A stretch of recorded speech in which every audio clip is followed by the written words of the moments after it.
बच्चों welcome back to my YouTube channel study by district topper में आप सभी का बहुत बहुत स्वागत है। आशा करती हूँ आप सभी बहुत अच्छे होंगे, आप लोग की पढ़ाई भी बहुत अच्छी चल रही होगी। तो आज का जो वीडियो है आप लोगों का होने वाला है क्लास 12 का केमिस्ट्री, जो कि लेक्चर नंबर 2 ऑलरेडी अपलोड है और ये लेक्चर नंबर 3 है।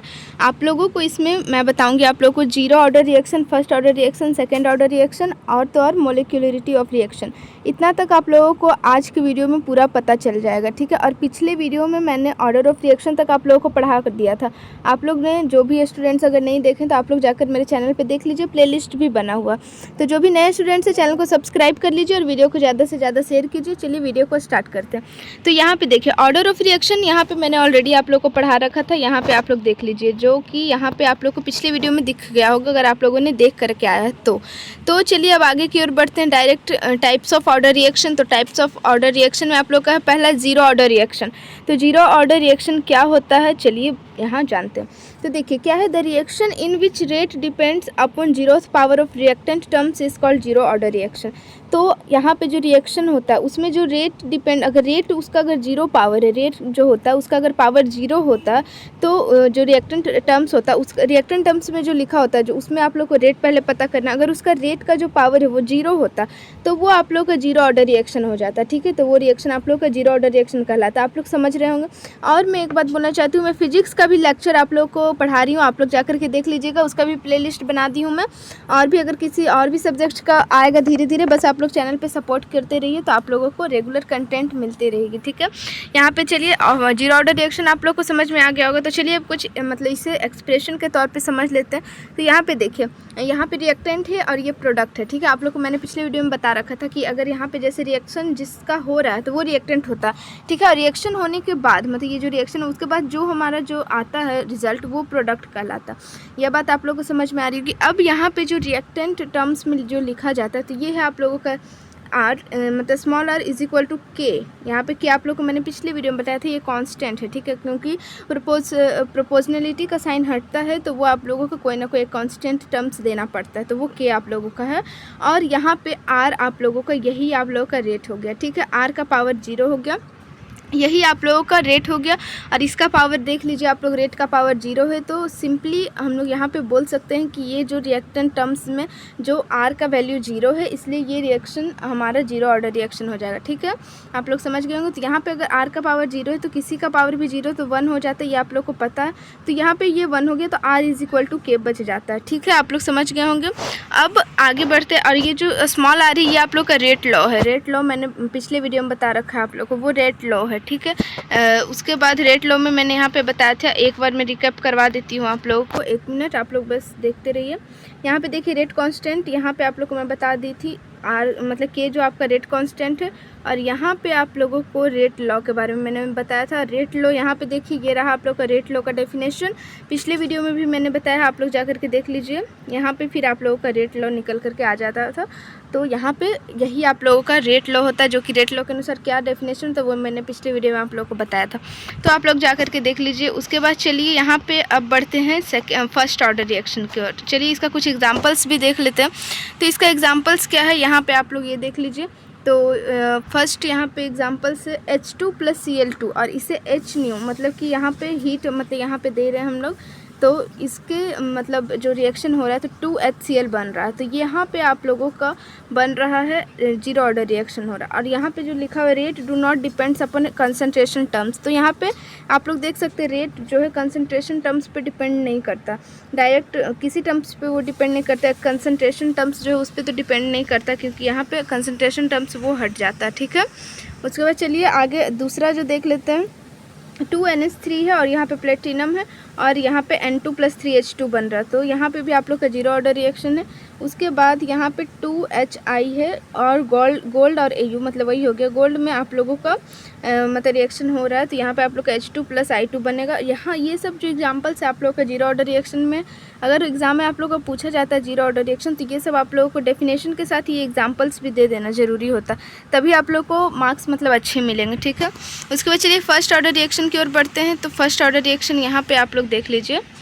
फर्स्ट ऑर्डर रिएक्शन में यहाँ पे definition, the reaction in which rate depends upon first power of reactant terms is called first order reaction.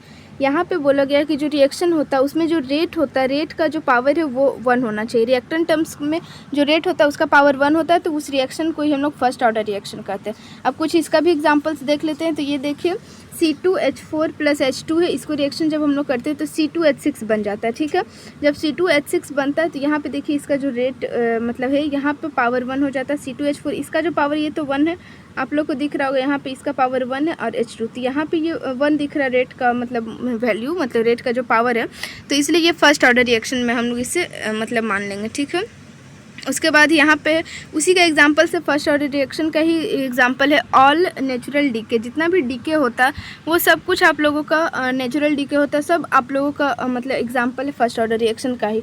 मतलब ये हो गया आप लोग का RA हो गया, और 226 और 88 इसका हो गया मतलब एटॉमिक नंबर और एक मास नंबर। और उसके बाद चलिए यहाँ पे जब रिएक्शन इसका टूटता है, मतलब डीके मतलब वही होता है, इसका मतलब विक्षेपण मतलब टूटना होता है। ये जब टूटता है तो आप लोगों का बनेगा He + Rn बनेगा। और यहाँ पे आप लोगों का ये दोनों में से जब इसका रिएक्शन हो रहा है तो ये देखिए रिएक्टेंट टर्म्स में जो आप लोग का रिएक्टेंट टर्म्स है, यही आप लोगों का रिएक्टेंट टर्म्स में ही रेट का पावर देखा जाता है। ठीक है, तो उसका पावर देख लीजिए 1 है, RA का पावर तो 1 ही है, तो ये आप लोगों का हो गया फर्स्ट ऑर्डर रिएक्शन। उसके बाद दूसरा एग्जांपल ये भी देख लीजिए, तो यहाँ पे आप लोगों का रिएक्टेंट टर्म्स जो है उसका पावर 1 है, तो ये आप लोग का फर्स्ट ऑर्डर रिएक्शन हो गया। उसी तरह से अब आगे बढ़ते हैं, तो फर्स्ट ऑर्डर हो गया। अब यहाँ पे आप लोगों को मैं बता दे रही हूँ SI यूनिट भी आप लोगों को पता चलना चाहिए कि SI यूनिट क्वेश्चन तो डायरेक्ट पूछ लिया जाता है ऑब्जेक्टिव आप लोग का कि मतलब रेट कांस्टेंट मतलब क्या होता है, या फिर उसका SI यूनिट मतलब first order reaction, zero order reaction, second order reaction, सबका आप लोग का SI यूनिट बहुत मोस्ट इंपॉर्टेंट है। तो एक फार्मूला है जिससे आप लोग को पता चल सकता है आसानी से, बस वो फार्मूला याद कर लीजिए। आप लोग को वैल्यू पुट करेंगे, आप लोगों का मतलब SI यूनिट भी निकल करके आ जाएगा फर्स्ट ऑर्डर सेकेंड ऑर्डर सबका। ठीक है, तो यहाँ पे देख लीजिए nth टर्म का जब nth टर्म जो है SI unit of rate constant nth order reaction जब मानते हैं, यहाँ पे ना हम 0 मान रहे हैं, ना 1 ना 2, ना फर्स्ट ऑर्डर रिएक्शन है, ना जीरो ऑर्डर रिएक्शन, ना सेकेंड ऑर्डर रिएक्शन, इसे हम लोग nth ऑर्डर रिएक्शन मानते हैं। ठीक है, मतलब order of reaction of n। ठीक है, n मान लेते हैं। तो यहाँ पे जो ऐसा यूनिट होता है रेट कांस्टेंट का, वो हो जाता है आप लोग का मोल लीटर इन्वर्स, और 1 - n और सेकेंड इन्वर्स हो जाता है। यहाँ पे n जो है यही आप लोग का ऑर्डर है, मतलब यहाँ पे अगर फर्स्ट ऑर्डर बोला जाएगा तो n का वैल्यू 1 हो जाएगा, यहाँ पे 1 हो जाएगा, और अगर सेकेंड ऑर्डर बोला जाएगा तो 2 हो जाएगा, जीरो ऑर्डर तो 0 हो जाएगा। चलिए अब यहाँ पे देख लेते हैं कैसे जीरो ऑर्डर रिएक्शन का भी मतलब जीरो ऑर्डर का भी क्या होता है, मतलब रेट कांस्टेंट का ऐसा यूनिट, सब कुछ यहाँ पे आगे देखते हैं। ठीक है, पुट करेंगे इसी फार्मूला पे, इसलिए आप लोग इसी फार्मूला को अच्छे से याद कर लीजिएगा। ठीक है, ये जो है बहुत ही मोस्ट इम्पॉर्टेंट है, इसी से आप लोगों का ऐसा यूनिट ऑफ मतलब जितने ऑर्डर ऑफ रिएक्शन सबका निकलेगा। ठीक है, तो यहाँ पे देखिए जीरो ऑर्डर रिएक्शन का निकाले थे, तो यही फॉर्मूला देखिए आप लोगों को मैंने यहाँ पे पहले पुट कर लिया है। और जीरो ऑर्डर रिएक्शन मतलब n का वैल्यू 0 हो गया। ठीक है, n इक्वल टू यहाँ ऑर्डर था, मतलब n जितना भी जीरो ऑर्डर है तो 0 होगा, 1 ऑर्डर रहेगा तो 1 होगा। ठीक है, फर्स्ट ऑर्डर या सेकेंड ऑर्डर तो 1 2 इस टाइप से होगा। तो n का वैल्यू यहाँ जीरो ऑर्डर है तो n इक्वल टू 0 हो जाएगा। कि यही फार्मूला में आप लोग को n की जगह 0 पुट कर लेना है, तो n की जगह 0 पुट कर लिए तो यहाँ पे आप लोग का निकल करके आ जाता है मोल लीटर इन्वर्स, और यहाँ पे 1 - 0 1 ही हो जाएगा सेकेंड इन्वर्स। तो आप लोग का कम्प्लीटली ये निकल करके आ जाता है मोल लीटर इन्वर्स और सेकेंड इन्वर्स। ये आप लोग का ऐसा यूनिट है जीरो ऑर्डर रिएक्शन का। ठीक है, जीरो ऑर्डर रिएक्शन का ये आप लोगों का ऐसा यूनिट है, आप लोग इसे अच्छे से याद रखिएगा। अब देखते हैं फर्स्ट ऑर्डर रिएक्शन का। तो फर्स्ट ऑर्डर रिएक्शन में भी क्या करना है, बस उसी फॉर्मूला में आप लोगों को n के जगह पे 1 पुट कर लेना है। तो 1 - 1 हो गया, s तो इन्वर्स ही रहेगा। मोल लीटर इन्वर्स 1 - 1 0 हो गया, तो इसका पावर 0 मतलब ये कम्प्लीटली 1 हो चुका है। ठीक है, किसी का भी पावर 0 होता है तो वो 1 हो जाता है वो डिजिट। तो यहाँ पे अब सेकेंड इन्वर्स बचा, बस वही आप लोग का फर्स्ट ऑर्डर रिएक्शन का ऐसा यूनिट है। और ऐसा यूनिट आप लोग तीनों का याद रखिएगा, क्योंकि आप लोगों का ये एग्जाम में ऑब्जेक्टिव क्वेश्चन में पूछा जाता है। ठीक है, या फिर 1 मार्क्स में भी पूछ लिया जाता है।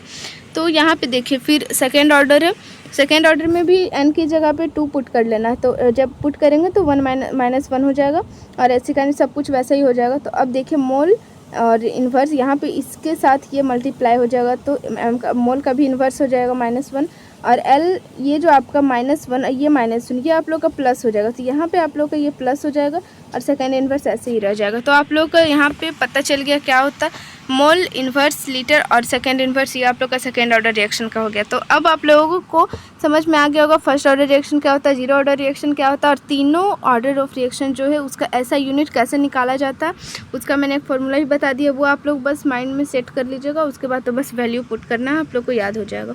ठीक है, चलिए अब आगे बढ़ते हैं मॉलिक्यूलरिटी ऑफ रिएक्शन की ओर। तो ऑर्डर ऑफ रिएक्शन तो हम पिछले वीडियो में पढ़ा दिए हैं, आप लोग जाकर के देख लीजिएगा। और यहाँ पे मॉलिक्यूलरिटी ऑफ रिएक्शन है, तो इसको देख लेते हैं क्या है। यहाँ पे मॉलिक्यूलरिटी ऑफ रिएक्शन होता है the sum of number of reactant terms present in slowest step of any reaction.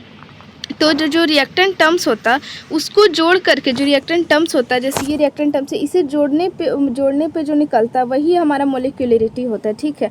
और आप लोग को ऑर्डर ऑफ रिएक्शन मैंने बताया था कि आप लोगों का रिएक्टेंट टर्म्स का पावर होता है, जो पावर होता है उसको ऐड करना होता है, तो वो होता है ऑर्डर ऑफ रिएक्शन। और ये जो रिएक्टेंट टर्म्स का जो आप लोगों को ऐड करना है, रिएक्टेंट टर्म्स ही मतलब ऐड करना है, तो वो आप लोगों का होता है मॉलिक्यूलरिटी ऑफ रिएक्शन, ठीक। आप लोग समझ में आ रहा होगा। तो जो स्लोएस्ट स्टेप में किया जाता है यानी रिएक्शन, तो जो बनता है वही आप लोगों का रिएक्टेंट टर्म्स को ऐड करने पे जो बन रहा है वही आप लोग का मॉलिक्यूलरिटी होगा। तो यहाँ पे आप लोग देख सकते हैं A+2B है, तो A यहाँ पे 1 है और 2B 2 है।